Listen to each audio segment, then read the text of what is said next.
Okay, so now that you have your NADSP account set up and your instructor has given you the kind of green light to start earning the first eBadge through the eBadge Academy, we need to know what to do. It's actually quite an easy process. It'll be the same process for every badge, which makes it quite nice.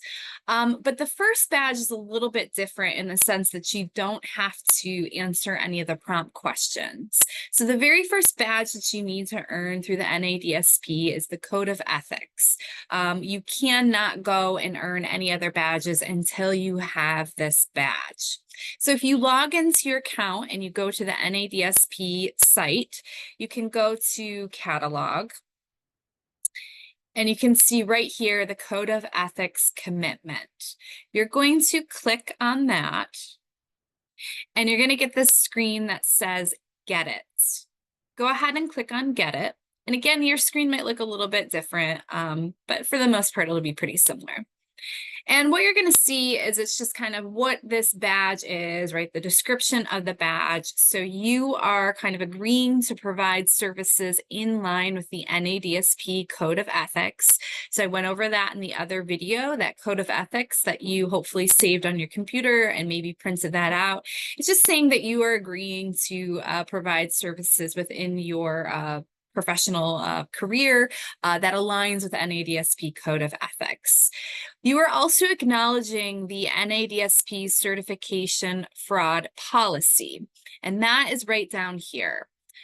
So I want you folks to go ahead and kind of read through this certification fraud policy. It's kind of defining what fraud is, talking about specifically when you are submitting badges that you are not, doing any fraudulent behavior. You're not copying other people's work. You're not using, ChatGPT to create stories that are fictional, right? You're actually using situations that have happened within your workplace, within the job that you are doing, to answer both of the prompts. So just kind of go through and skim through this. And as long as you agree to that, what will happen is you're going to get at some point to kind of this section right here, commit to NADSP Code of Ethics. It's again going to be a little bit different for you because I've already done it. So you're going to click on that. I probably should have said that. So you're going to click this, or I think you'll click over here. But go ahead and click on this, and then you're going to make a choice. You're going to just fill in that bubble of I agree or don't agree, okay? Once you do that, you'll see a little section that will say done. That means you've earned your first badge. And how you can see that you earned your first badge is you can go to your dashboard, okay? And it should pop up right here in this section. So just double check that you have that there. If you don't, you could refresh your page and then it might pop up. Okay. So that's the very first badge that you are going to complete. Let's say your instructor has given you permission to submit the next badge, right? You've answered one of the badges, you've answered prompt 1 and 2, and you're ready to submit it.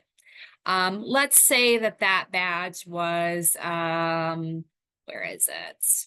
Person-centered thinking, right? Let's just say that's the first badge that you actually wrote out your response to the prompts.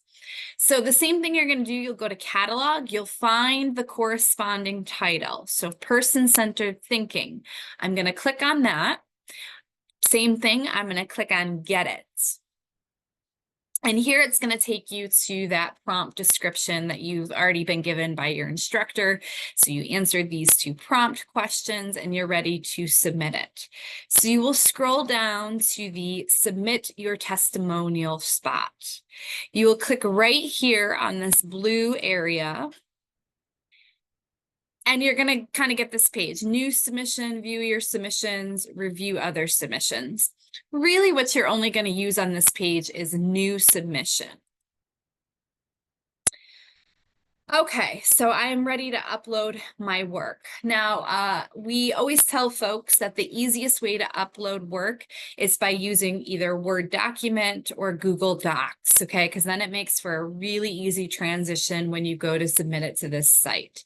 So let's say I've saved my work on Word document and now I'm ready to submit person-centered thinking. You're going to go to upload your testimonial and you'll just click this little arrow right here. Oh, not that one. They changed it up on me. It used to be that. You're going to click the plus button. Hopefully it's not different for you folks. It'll pull you to kind of this little site right here or this little area. You're going to select choose file. When I choose file, this is going to bring me to, this is my computer, right? Everything I've saved on my computer. Again, that's why I encouraged you last time to create an actual folder. Remember, we created that eBadge folder. And I would encourage you to save all of your eBadges in that folder, okay? So if you do person-centered thinking, when you're saving it as a Word document, save it as that. It'll make your life so much easier. So let's say I was ready to submit person-centered thinking. I'm actually not going to click on eBadge because I don't really have anything. I know it's not the right one, right? But I clicked on my document and you can see it was uploaded right here. You can see it right next to choose file. Then what you're going to do is you're going to hit upload this file. I'm not actually going to do that because I don't want to upload it. But you're going to upload this file and then there might be a third step of submit it. Okay. And once you do that, you will see it'll kind of, yep, right here, you'll hit submit and then it'll pop up and it'll say that you had submitted the badge.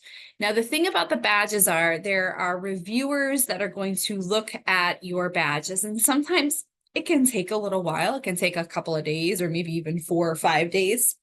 So what they're going to do is they're going to open up your badge, they're going to read it, and they're either going to approve it or deny it. If you do have a denied badge, do not panic. What happens is then you can reach out to your DSP coach or your instructor, and they can help you edit that denied badge, or you can edit it as well. But you will get a notification that, hey, you know, this badge was approved or it was denied. Typically, those notifications will happen up here in this little bell setting. Obviously, I have no notifications, but it would pop up there. So you will always know whether or not your badge is approved or denied. But make sure any denied badges that you are editing those based off of what the reviewer said. So sometimes it could be an easy fix like, oh, you know, you have to just kind of better answer prompt number 2, meaning, you know, you might need to add a couple more lines or anything like that.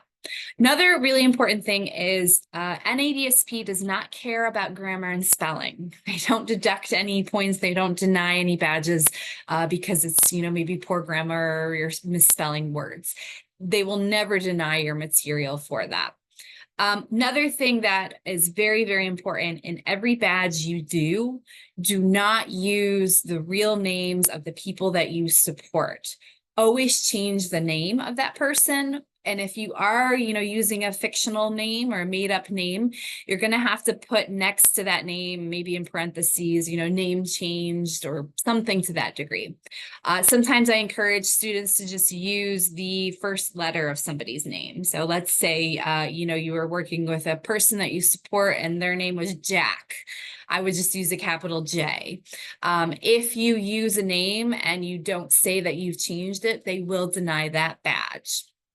Other language that's really important is to never refer to the individuals you work with as my individuals. Sometimes we will have students who will say, well, my individual. They will deny the badge based off of that. Use the phrase the people I care for, right? Or something to that degree. And again, those are kind of easy fixes. If it is denied, you can just go in and quickly change it and re-upload it. And so that's what you're going to do for every badge submission. And it's the same exact process where you will go to that catalog, you will find the badge that you need to submit, and you'll just go through those steps. Again, we are here to help with any questions or any concerns that you have. Please just let us know. And we are more than happy to work with you one-on-one or provide any other resources that you might need.